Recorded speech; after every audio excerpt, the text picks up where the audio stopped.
The alien tyrant known as Vishara stood upon the throne of the Crimson Citadel, her violet eyes burning with an intensity that sent fear crawling through the bones of her subjects. Her rule was absolute, her word was law, her power unmatched across the 7 dominions of the Zelther Empire. No being had dared defy her will, until the day a single human man stood before her with neither reverence nor fear. His name was Elias Carter, and he had come not to kneel, but to teach.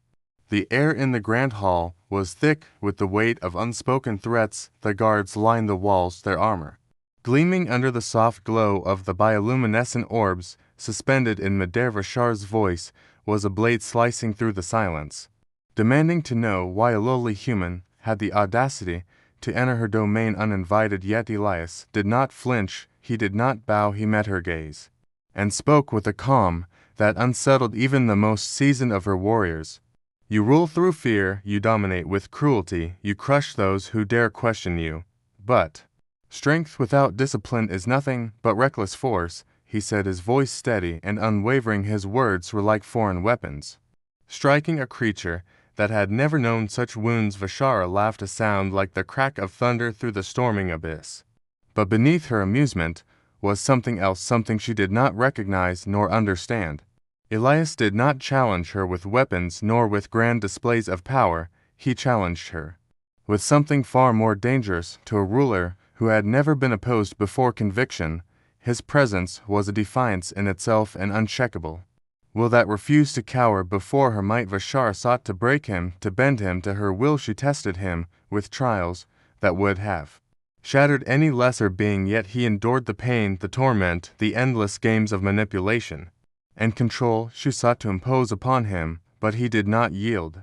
Days turned to weeks, weeks to months. Vishara found herself drawn to the enigma that was Elias Carter, a being so fragile in body, unbreakable in spirit. She hurled storms at him, forced him into the depths of the void, challenged his mind with puzzles that drove even the greatest scholars of her empire to madness. Yet he remained steadfast. He did not falter where others begged for mercy. He only looked at her with those determined eyes, as if daring her to do her worst.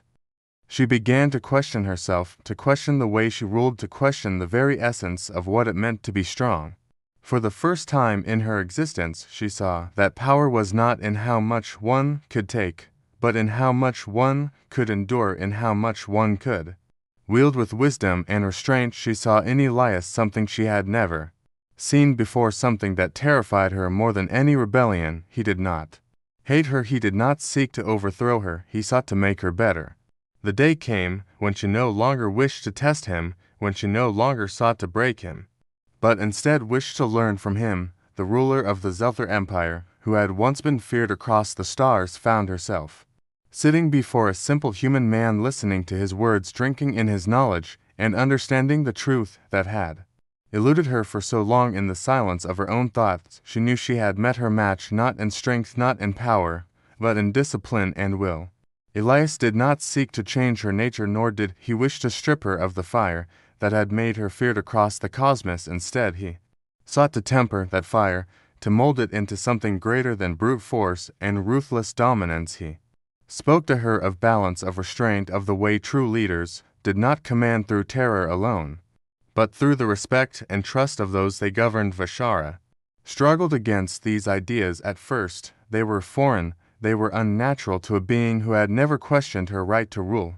Yet as she walked among her people, as she observed the way they shrank from her presence, the way their loyalty was laced with fear rather than admiration, she began to see the cracks in her empire. She began to understand the weight of Elias' words. She saw that she had built her throne upon trembling ground, that one day the very fear she had instilled would become the seed of her own downfall. For loyalty born of terror was fragile and brittle, a flame that could be snuffed out with the right gust of wind. Vishara tested his lessons as she had tested him in the past. She altered the way she ruled in small ways. First, she granted a voice to those who had been silenced. She allowed counsel where before she had only given commands. She spared those who had failed rather than erasing them from existence. She watched as these changes rippled through her empire, as confusion gave way to understanding, and as understanding gave way to something new, something she had never known before: respect. For the first time in her reign, she saw the eyes of her people shine not with fear, but with something deeper, something more enduring than terror ever could be. It was not submission, but allegiance, not cowardice, but devotion. She found herself standing in the halls of the Crimson Citadel, not as a tyrant, but as a ruler whose people looked upon her not as a monster, but as a leader worthy of their trust. And in the quiet of the night, beneath the vast endless sky of her world, she turned to Elias Carter and spoke words she never imagined she would say. "You were right." Elias simply nodded, and in that moment an understanding passed between them. He had done what he had come to do. He had not conquered her, nor had he forced her to change. He had only shown her another path, and allowed her to walk it on her own. The transformation was hers to claim, her choice to make, and she had made it, not for him, not for her empire, but for herself.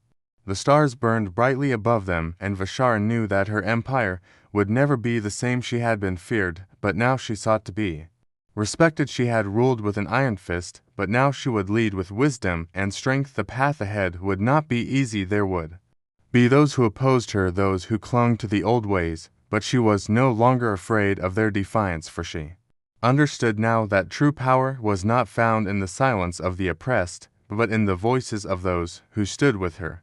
As the dawn broke over the horizon of her world, Vashara stood at the balcony of the Crimson Citadel, her empire stretching before her, and for the first time in her long reign, she felt something unfamiliar. Welcome hope.